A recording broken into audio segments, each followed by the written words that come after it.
নমস্কার বন্ধুরা, পম্পার কিচেনে আপনাদের সকলকে স্বাগত। আজ আমি 1 কাপ গুঁড়ো দুধ আর সিমাই দিয়ে অপূর্ব স্বাদের একটা রেসিপি আপনাদের সাথে শেয়ার করব। আশা করছি আজকের যে রেসিপিটা আপনাদের সাথে শেয়ার করছি আপনাদের ভীষণ ভালো লাগবে। একবার হলেও আমার মতো বানিয়ে দেখবেন, বাচ্চা থেকে বড় সবাই দেখবেন আঙুল চেটে খাবে। আর একবার যদি এইভাবে বানিয়ে খান বারবার বানাতে ইচ্ছা হবে।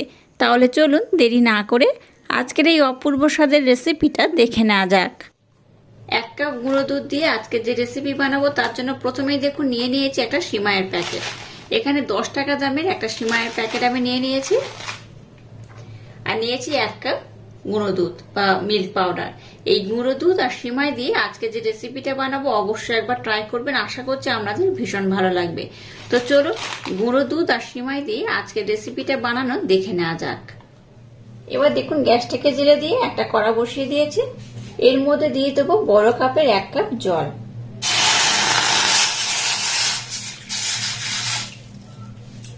জলটাকে একটু হালকা আমি গরম করে নেব। জলটাকে হালকা গরম করে নিয়েছি। এবার এখানে দিয়ে দেবো মিল্ক পাউডার বা গুঁড়ো দুধ। এই যে কাপটা নিয়েছিলাম এই কাপের মাপ করে 1 কাপ, আর এই কাপের মাপ করে এখানে আমি 3 কাপ জল ব্যবহার করেছি। সমস্ত দুধটা এখানে দিয়ে দিলাম।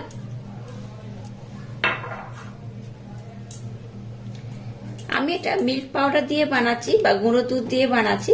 আপনারা চাইলে কিন্তু এখানে গরুর দুধ বা লিকুইড যে প্যাকেট দুধ পাওয়া যায় সেই দুধ দিয়েও কিন্তু এটাকে বানিয়ে নিতে পারেন।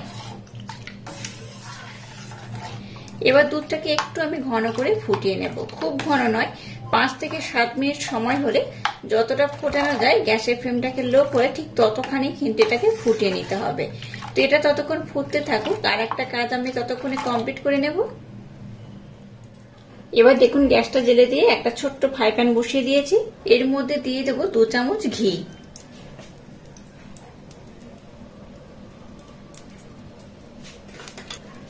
ঘিটাকে একটু গরম করে নিয়েছি।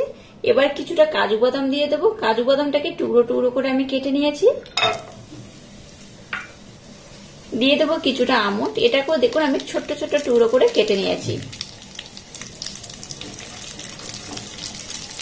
গ্যাসের ফ্লেমটাকে একদম লো রেখে এই দুটো বাদামকে আমি একটু নাড়াচাড়া করে ভেজে নেব। খুব লাল করে কিন্তু ভাজা যাবে না, একটু নাড়াচাড়া করে ভাজতে হবে। দুটো বাদাম দেখুন একটু হালকা লাল লাল করে ভেজে নিয়েছি। এবার এখানে দিয়ে দেবো কিশমিশ। আমি এখানে 3 রকম ড্রাই ফ্রুট ব্যবহার করছি। আপনারা চাইলে কিন্তু আপনাদের মনের মতো অন্য কোনো ড্রাই ফ্রুট এখানে অ্যাড করতে পারেন, তাতে কোনো রকম সমস্যা নেই। আপনাদের মনের মতো করে ড্রাই ফ্রুট এখানে অ্যাড করবেন, তাতে করে কিন্তু আজকে যে রেসিপিটা বানাবো দুর্দান্ত খেতে লাগবে। ড্রাই ফ্রুটগুলোকে দেখুন একটু নাড়াচাড়া করে ভেজে নিয়েছি। এবার এটাকে আমি উঠিয়ে নেব। এখানে দেখুন বেশ অনেকটা ঘি রয়েছে, এক্সট্রা করে আমি আর ঘি ব্যবহার করছি না, এই পরিমাণে ঘি রয়ে গেছে। এবার আমি সিমাইটাকে এখানে দিয়ে দেব। এবার আমি সিমাইটাকে একটু নাড়াচাড়া করে ভেজে নেব। খুব লাল করে আমি ভাজবো না, একটু নাড়াচাড়া করে ভেজে নিলেই হবে। আচ্ছা, আপনাদের বলে রাখি যে যতটা সিমাই বানাবেন তার উপর কিন্তু এই সিমাইটা ব্যবহার করবেন। আপনারা চাইলে একটু কম বেশি করে সিমাইটাকে নিতে পারেন। তো আমি কিন্তু খুব বেশি বানাবো না, একটু অল্প করেই বানাবো, কারণ আমি নানা ধরনের রেসিপি আপনাদের সাথে শেয়ার করি সবসময়, তাই কিন্তু আমাকে নানা ধরনের রেসিপি বানাতে হয়। তো আপনারা যারা সব রেসিপি হয়তো ট্রাই করবেন না, কিছু রেসিপি ট্রাই করবেন, তো তারা কি করবেন যখন যেটা ট্রাই করবেন আপনারা কিন্তু একটু বেশি করে বানাতে পারেন, কারণ এই রেসিপিটা কিন্তু অসাধারণ খেতে লাগে। তাই এই রেসিপিটা একবার বানিয়ে দেখবেন, অল্প একটুতে কিন্তু মনই ভরবে না। তাই পরিমাণটা কিন্তু আপনারা একটু কম বেশি করে বানাতে পারেন। তো আমি খুব বেশি যেমন বানাবো না, আবার খুবও কম বানাচ্ছি না, তাই অল্প অল্প করে নিয়ে আপনাদের সাথে নানা ধরনের রেসিপি শেয়ার করি। সিমাইটাকে দেখুন এইভাবে একটু আমি নাড়াচাড়া করে ভেজে নেব, একটু হালকা আমি লাল করে ভাজবো। দেখুন সিমাইটাকে আমি কিন্তু একটু নাড়াচাড়া করে ভেজে নিয়েছি, আর খুব বেশি লাল করব না, এটা এইরকমই থাকবে। এবার এটাকে আমি নামিয়ে নেব। এদিকে দেখুন গ্যাসের ফ্লেমটাকে একদম লো রেখে দুধটাকে আমি আগের থেকে আরেকটু ঘন করে ফুটিয়ে নিয়েছি। দেখে বুঝতেই পারছেন বেশ কিন্তু একটু ঘন করে আমি নিয়েছি। এবার এখানে দিয়ে দেবো 2টো এলাচ, গোটা এলাচ নিয়েছি, মুখটাকে একটু চিড়ে নিয়েছি।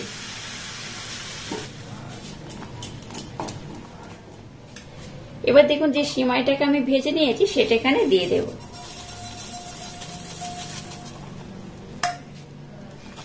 এবার গ্যাসের ফ্লেমটাকে একদম লো করে দিতে হবে। গ্যাসের ফ্লেমটাকে লো করে দিয়ে 5 মিনিটের জন্য এটাকে একটু আমি ফুটিয়ে নেব। গ্যাসের ফ্লেমটাকে কিন্তু একদম হাই দেওয়া যাবে না, লো করে এটাকে ফুটিয়ে নিতে হবে। এবার দেখুন যে ড্রাই ফ্রুটগুলোকে আমি ভেজে নিয়েছিলাম সেটাকে দিয়ে দেব।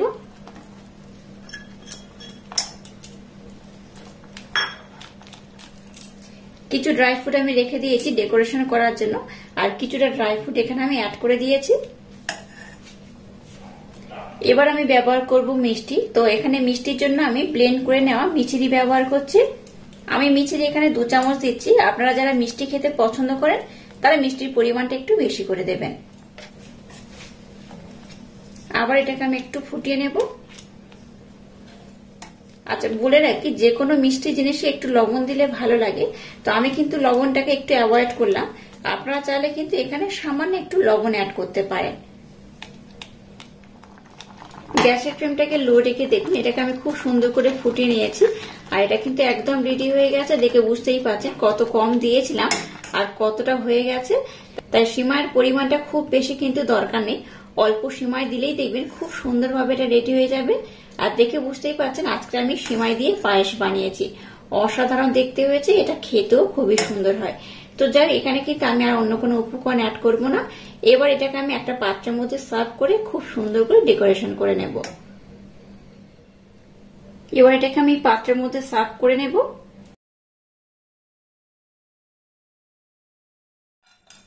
এবার উপর থেকে কিছুটা ড্রাই ফ্রুট আমি দিয়ে দেব। এবার কিছুটা পেস্তা দিয়ে দেব। দেখুন এটাকে আমি পাত্রের মধ্যে সার্ভ করে নিয়েছি, আর কত অপূর্ব হয়েছে দেখুন। এটা দেখতে যেমন সুন্দর, খেতে কিন্তু তেমনই অপূর্ব, অসাধারণ। এইভাবে একবার বানিয়ে না খেলে ভীষণ মিস করবেন। আর আজকের এই অপূর্ব স্বাদের সিমাইয়ের রেসিপিটা যদি আপনাদের ভালো লাগে তাহলে চ্যানেলটাকে লাইক, শেয়ার, কমেন্ট এবং সাবস্ক্রাইব করবেন, আর পাশে থাকা বেল আইকনটা প্রেস করে দেবেন। তাহলে টাটা, আবার দেখা হচ্ছে নতুন কোনো রেসিপি নিয়ে।